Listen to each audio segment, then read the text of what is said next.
to some other stories. I did want to talk about this one real quick. This is a short one.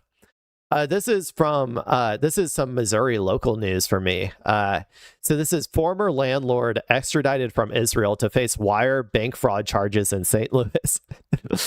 By Kevin S. Held. This is funny to me just as a concept because, like, I don't know if people understand this, but like Israel is like the safe haven for criminals, right? For American criminals in particular. There was a relatively recent incident of a pedophile who was caught in America and was instantaneously like bused to an airport by our federal government and sent to Israel so that he wouldn't be prosecuted. I think it was an actual Israeli official, if I remember correctly.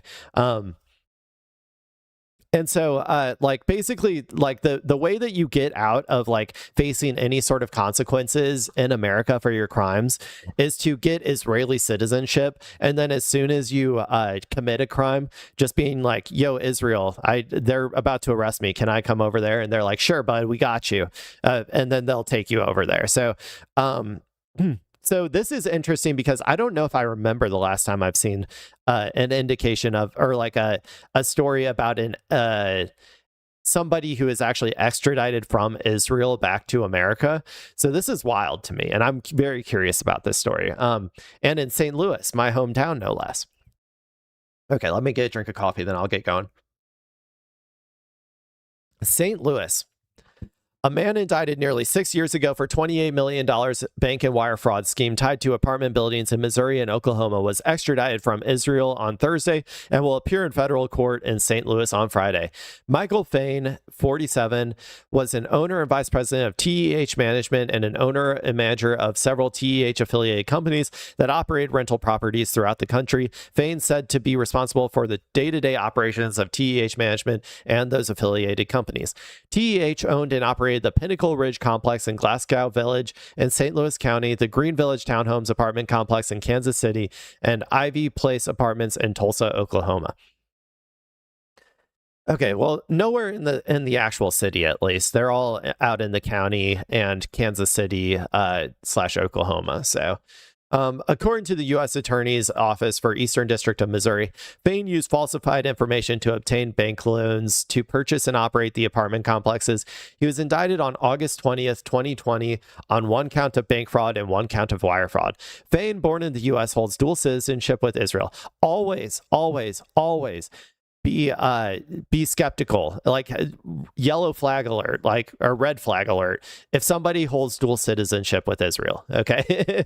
Always be like, okay, what's he done in the past, or what is he planning to do? What crimes is he planning to do?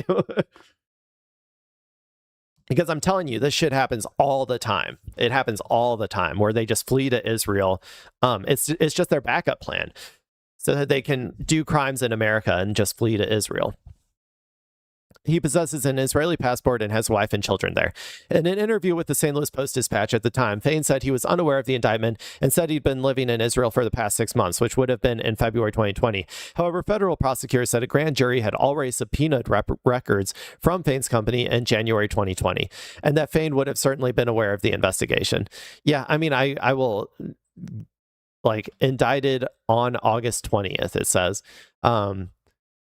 And he'd been living in Israel for the past 6 months, so it, like, technically that would have been before August 2020 is said, or oh no, they're saying he lived in there since February. Well, then if he was indicted in August 20th, then obviously he would have known about it before he moved.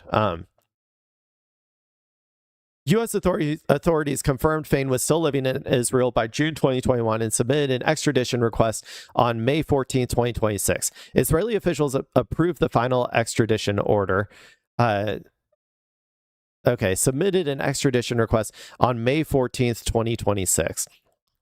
So relatively recently, Israeli officials approved the final extradition order.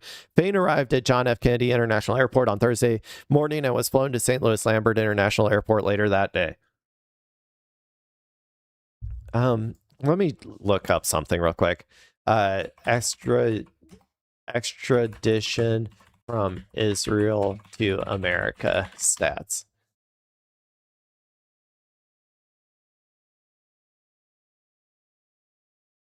How many people are extradited from Israel to America annually?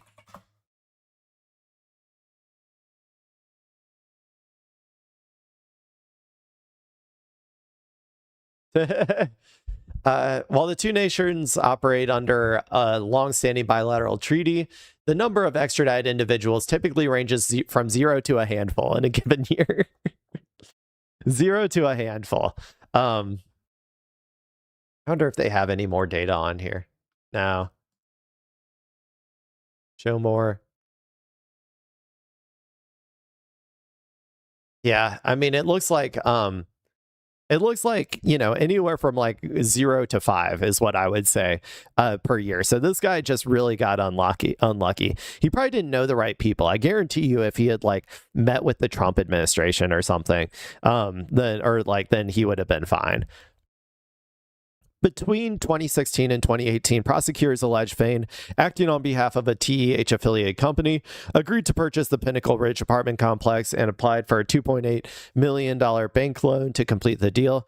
Fain submitted false documents to the lender and inflated financial information tied to the apartment complex in order to obtain said loan, according to federal prosecutors. Just normal Trump shit, normal landlord shit. This shit happens all the time. The loan was ultimately approved, and Fain and THS took over ownership and management of Pinnacle Ridge. Similar instances of using falsified information to obtain loans occurred in Kansas City and Tulsa, prosecutors said. In 2019, Fain applied for a $5.225 million bank loan insured by the Federal Housing Administration to purchase the Hanley Crossings apartment complex. Fain allegedly inflated occupancy rates of 26 of the multifamily apartment units by approximately 18% each. However, the loan was ultimately not funded by the lender and FHA. In March 2020, following numerous tenant complaints about substandard living conditions in TEH-owned properties, the federal government suspended all taxpayer-subsidized housing contracts and funding to TEH and its affiliates in the St. Louis and Kansas City areas. The federal government offered low-income tenants living in those units transfer vouchers to help them find appropriate housing.